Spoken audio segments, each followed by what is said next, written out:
I'm fluent in Spanish. Aloha? No, just kidding.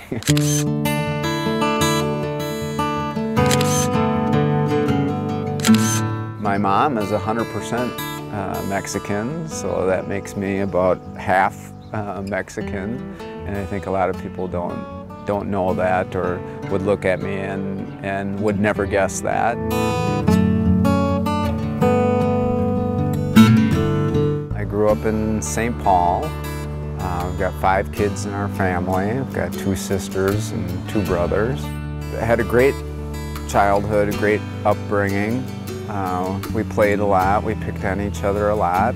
We played with the neighbors. I just got a ton of fond memories growing up.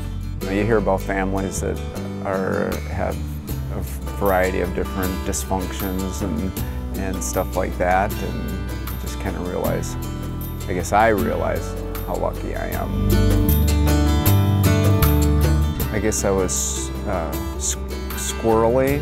I remember there was a few instances in grade school growing up where in class where the teachers had to keep reminding me of, quit being so giggly. I guess it was 4th grade where I wasn't allowed to have lunch with the rest of the students just because I was so distracting and giggling. So I had to eat my lunch out in the hall.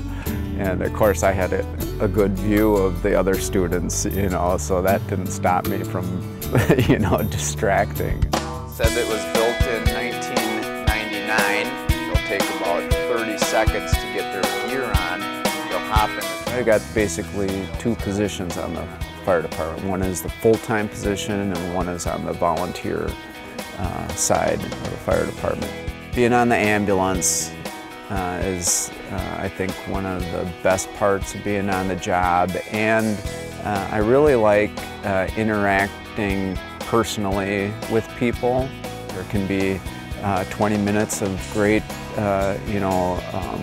vigorous work, putting out a fire, and then 2 hours worth of cleanup. I think people that may have know me from work and don't know me that well at work,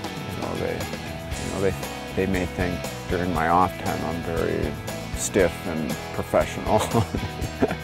Little do they know. I think that volunteering is just something that's very important to do. I guess the American Cancer Society, the Relay for Life, that's something that I've been doing for, I think it's been about 18 years actually I've been on the team. The MS 150 this year was a really fun event.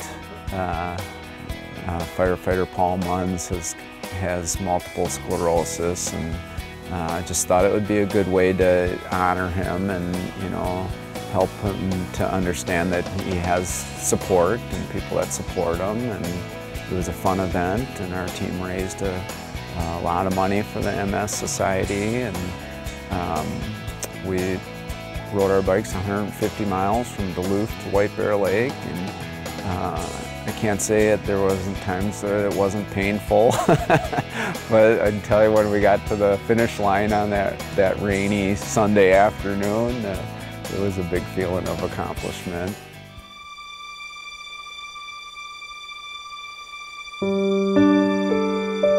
When my dad passed away,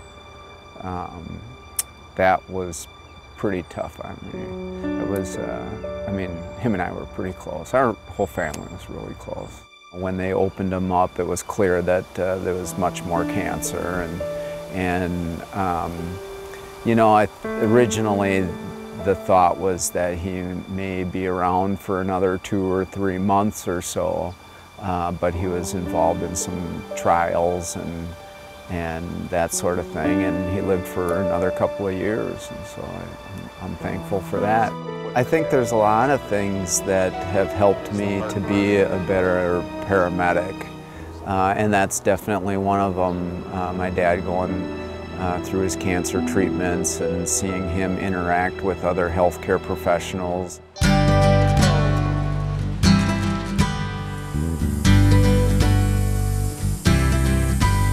I guess I like is just being out in, out in the environment and getting some good fresh air. I think with my job, I think it's important to stay healthy.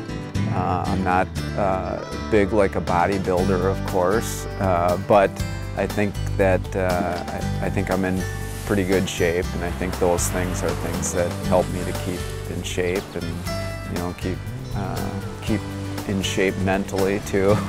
I think it's a big stress reliever for me. One of the things I like to do is to have a goal of some big event, whether it's a running event or something like that. And I think that's much more of an incentive to get me out the door. For me, I've been doing a lot of running, and the hardest part is lacing up the shoes and getting out the door. And once I'm out the door, I enjoy it, and it gives me time to, think about things. Running is probably my strongest point, and I've been doing, and then biking is easy for me, but it's a lot easier when I train more. And then this year, the goal was the MS 150 in June, so I did a lot of biking to prepare for that. And then this fall, I've signed up for the Twin Cities Marathon, 26.2 miles. That's on October 6th, and that'll be my first full marathon. I'm Tracy Menarchek. And I'm Ron Hawkins, and this is Lake Area Beat. Who gives you a call? How do you get contacted? Wayfarer Lake recently had the honor of hosting the world's largest Sunday. I love being on the Lake Area Beach show, and I really appreciate Tracy being on the show. Her and I are like brothers and sisters, like brother and sister on the show. I think we get along pretty well, and she's a great cop, and she's a great co-host.